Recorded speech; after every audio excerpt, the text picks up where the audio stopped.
आज हमें पढ़ना है, ये हमारा लेसन नंबर 7 है, इकाई नंबर 7, जिसका नाम है जंतुओं में जनन। क्या नाम है? और जंतुओं में जनन में हमें कुल मिलाकर 4 चीजों के ऊपर फोकस करना है। सबसे पहले पढ़ना है हमें अलैंगिक जनन किसे कहते हैं और लैंगिक जनन किसे कहते हैं। उसके बाद हम पढ़ेंगे जननांग और उसके बाद पढ़ेंगे निषेचन, और फिर हमें पढ़ना है भ्रूण का परिवर्धन, और फिर पढ़ना है जरायुक्त एवं अंडयुज। जरायुज और अंडयुज क्या कौन से जंतु होते हैं, जरायुज और कौन से अंडयुज होते हैं। आपने पिछली कक्षाओं में भी इसके बारे में काफी कुछ पढ़ रखा है। तो इसमें सबसे पहली चीज तो ये आती है कि जो ये शब्द है ना बेटे, ये शब्द है जनन। क्या है? तो सबसे पहले हमें पता होना चाहिए जनन किसे कहते हैं, और जनन का दूसरा नाम होता है प्रजनन। क्या नाम होता है? तो आप जनन भी कह सकते हो, प्रजनन भी कह सकते हो, और इंग्लिश में इसे कहते हैं रिप्रोडक्शन। क्या कहते हैं? तो ये 3 नाम इसके हैं, इसके बारे में सबसे पहले बात करेंगे, फिर आगे चलेंगे हम। तो हमें समझना है जनन या फिर प्रजनन या फिर रिप्रोडक्शन। तो जनन या प्रजनन का मतलब यह है कि इस दुनिया में जितने भी जीव हैं, उन जीवों के अंदर अपने जैसे नए जीवों को उत्पन्न करने की क्षमता होती है, और किसी भी जीव में अपने जैसे नए जीवों को उत्पन्न करने की जो क्षमता होती है उसे हम कहते हैं प्रजनन। क्या कहते हैं? तो जैसे हम बात करें कि हम आदमी की बात करते हैं, मनुष्य की, मनुष्य के संतान क्या होती है? मनुष्य। ठीक है, तो वो प्रजनन के कारण ही है। तो यदि कोई आपसे पूछता है जनन या प्रजनन या रिप्रोडक्शन का मतलब क्या है, तो अपने समान नए जीवों को उत्पन्न करना क्या कहलाता है? प्रजनन। क्या कहलाता है? अब यहाँ लिखा हुआ है, देखो यहाँ लिखा हुआ है प्रजनन सजीवों का प्रमुख लक्षण है। प्रजनन सजीवों का प्रमुख लक्षण है, एक वास्तविक स्वाभाविक प्रक्रिया है। यानी प्रजनन जो है एक स्वाभाविक प्रक्रिया है।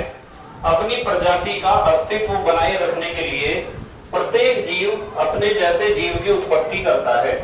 जीवों की इस क्रिया को जनन कहते हैं, यानी अपने समान नए जीवों को उत्पन्न करने की जो क्रिया है उसे क्या कहते हैं? प्रजनन। अब अगला जो क्वेश्चन बनता है, इंपॉर्टेंट क्वेश्चन, वो बनता है कि जंतुओं में जनन की प्रमुख विधियां कितनी हैं? 2। जंतुओं में जनन की कितनी विधियां हैं? 2। या फिर जनन कितने प्रकार का होता है? 2 प्रकार का, जिनमें से पहला प्रकार तो है अलैंगिक जनन, और दूसरा प्रकार क्या है? तो यहाँ तक हमने 2 क्वेश्चन सीख लिए। तो आज सबसे पहले हमें यहाँ बात करनी है अलैंगिक जनन की। किसकी बात करनी है? अलैंगिक जनन का मतलब होता है जिसमें नर और मादा दोनों की आवश्यकता नहीं होती। यदि नए जीवों की उत्पत्ति हो रही है और नर और मादा दोनों की आवश्यकता नहीं है, दोनों युग्मकों की आवश्यकता नहीं है, फिर भी नए जीवों की उत्पत्ति हो रही है, तो इस प्रकार के प्रजनन को या जनन को हम कहते हैं अलैंगिक जनन। क्या कहते हैं? तो अलैंगिक जनन की खासियत ये होती है कि इसमें आवश्यकता नहीं होती है नर और मादा की। जैसे यहाँ एक एग्जांपल देखो आप, ये उदाहरण आपको दिखाई दे रहा होगा। इस उदाहरण को जब आप ध्यान से देखोगे तो इसमें आपको एक बहुत अच्छा सा जीव नजर आ रहा है जिसका नाम है हाइड्रा। क्या नाम है? जब आप हाइड्रा को ध्यान से देखते हो तो आपको पता चलेगा कि हाइड्रा है, हाइड्रा के क्या होते हैं? बहुत सारे टेंटिकल्स, ऊपर बहुत सारे इसके क्या है? स्पर्शक हैं बहुत सारे। जैसे हमारे 2 हाथ हैं, इसके तो कितने सारे हैं। ये हाइड्रा ऐसा होता है। अब हाइड्रा में देख रहे हैं आप कि हाइड्रा में एक छोटी सी कली निकली। छोटी सी क्या निकली? कली। कली को हम कहते हैं मुकुल। क्या कहते हैं? मुकुल। कली को हम मुकुल कहते हैं, मुकुल या बड या कली। तो एक कली निकली और उस कली ने देखो बढ़ना शुरू कर दिया, साइज में बढ़ना शुरू कर दिया, और साइज में बढ़ते बढ़ते वो इतनी आकार में बढ़ गई कि एक नया हाइड्रा बन गया है। नया हाइड्रा बन गया, और कुछ समय बाद पता क्या होगा? ये हाइड्रा यहाँ से अलग हो जाएगा और अलग होकर एक नया हाइड्रा बना लेगा। तो एक कली बनी और कली से क्या बन गया? पूरा हाइड्रा बन गया। देखो ये इसके जो इसका शरीर था उससे अलग हो जाएगा, नया हाइड्रा बन जाएगा। तो हाइड्रा में एक हाइड्रा से एक हाइड्रा यानी नया जीव उत्पन्न हुआ है, नया जीव उत्पन्न हुआ है। क्या इसमें नर और मादा की आवश्यकता पड़ी है? नहीं, नर और मादा की आवश्यकता तो नहीं पड़ी। तो जब प्रजनन की क्रिया में नर और मादा की आवश्यकता नहीं पड़ती है, तो इस प्रकार के प्रजनन को हम कहते हैं अलैंगिक प्रजनन। तो यदि कोई पूछता है कि हाइड्रा में अलैंगिक प्रजनन किस विधि द्वारा होता है, तो आपको बताना है मुकुलन। कौन सी विधि द्वारा? ये सवाल बहुत इंपॉर्टेंट है कि हाइड्रा में प्रजनन कौन सी विधि द्वारा होता है? मुकुलन द्वारा। और अलैंगिक जनन होता है, कौन सा जनन होता है? अलैंगिक जनन होता है। अब देखो इस चीज को हम एक दूसरी जगह से देखेंगे, अलैंगिक प्रजनन को ध्यान से देखना सब बच्चे। हम सभी जानते हैं कि जीवित प्राणियों की एक मुख्य विशेषता ये है कि वे अपने बच्चों को जन्म दे सकते हैं।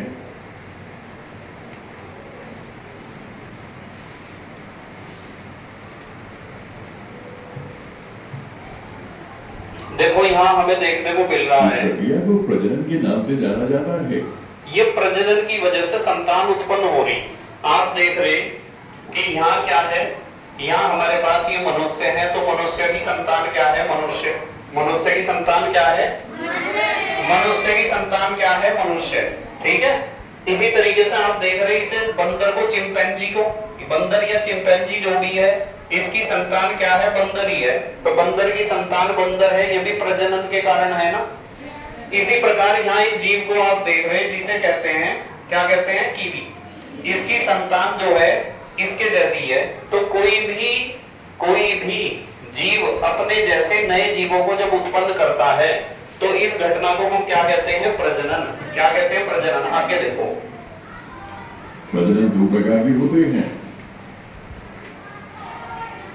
दो प्रकार के हैं, अलैंगिक प्रजनन, अलैंगिक प्रजनन और लैंगिक प्रजनन। देखो दो प्रकार के प्रजनन होते हैं, एक तो अलैंगिक प्रजनन और लैंगिक प्रजनन। तो अलैंगिक प्रजनन की खासियत ये होती है, जब हम अलैंगिक प्रजनन की बात करेंगे तो इसकी खासियत ये होती है कि इसमें नर व मादा की आवश्यकता नहीं होती। नर व मादा की आवश्यकता नहीं, नर व मादा की आवश्यकता नहीं होती। तो यदि कोई आपसे पूछता है अलैंगिक जनन किसे कहते हैं, तो आपको बताना है कि जब किसी जनन क्रिया में या प्रजनन क्रिया में नर और मादा दोनों की आवश्यकता नहीं होती है, तो ऐसे जनन को हम कहते हैं अलैंगिक जनन या अलैंगिक प्रजनन। लैंगिक प्रजनन उसे कहते हैं जिसमें नर व मादा की आवश्यकता होती है। नर व मादा, मेल व फीमेल, नर व मादा दोनों की आवश्यकता होती है। नर व मादा दोनों की आवश्यकता होती है।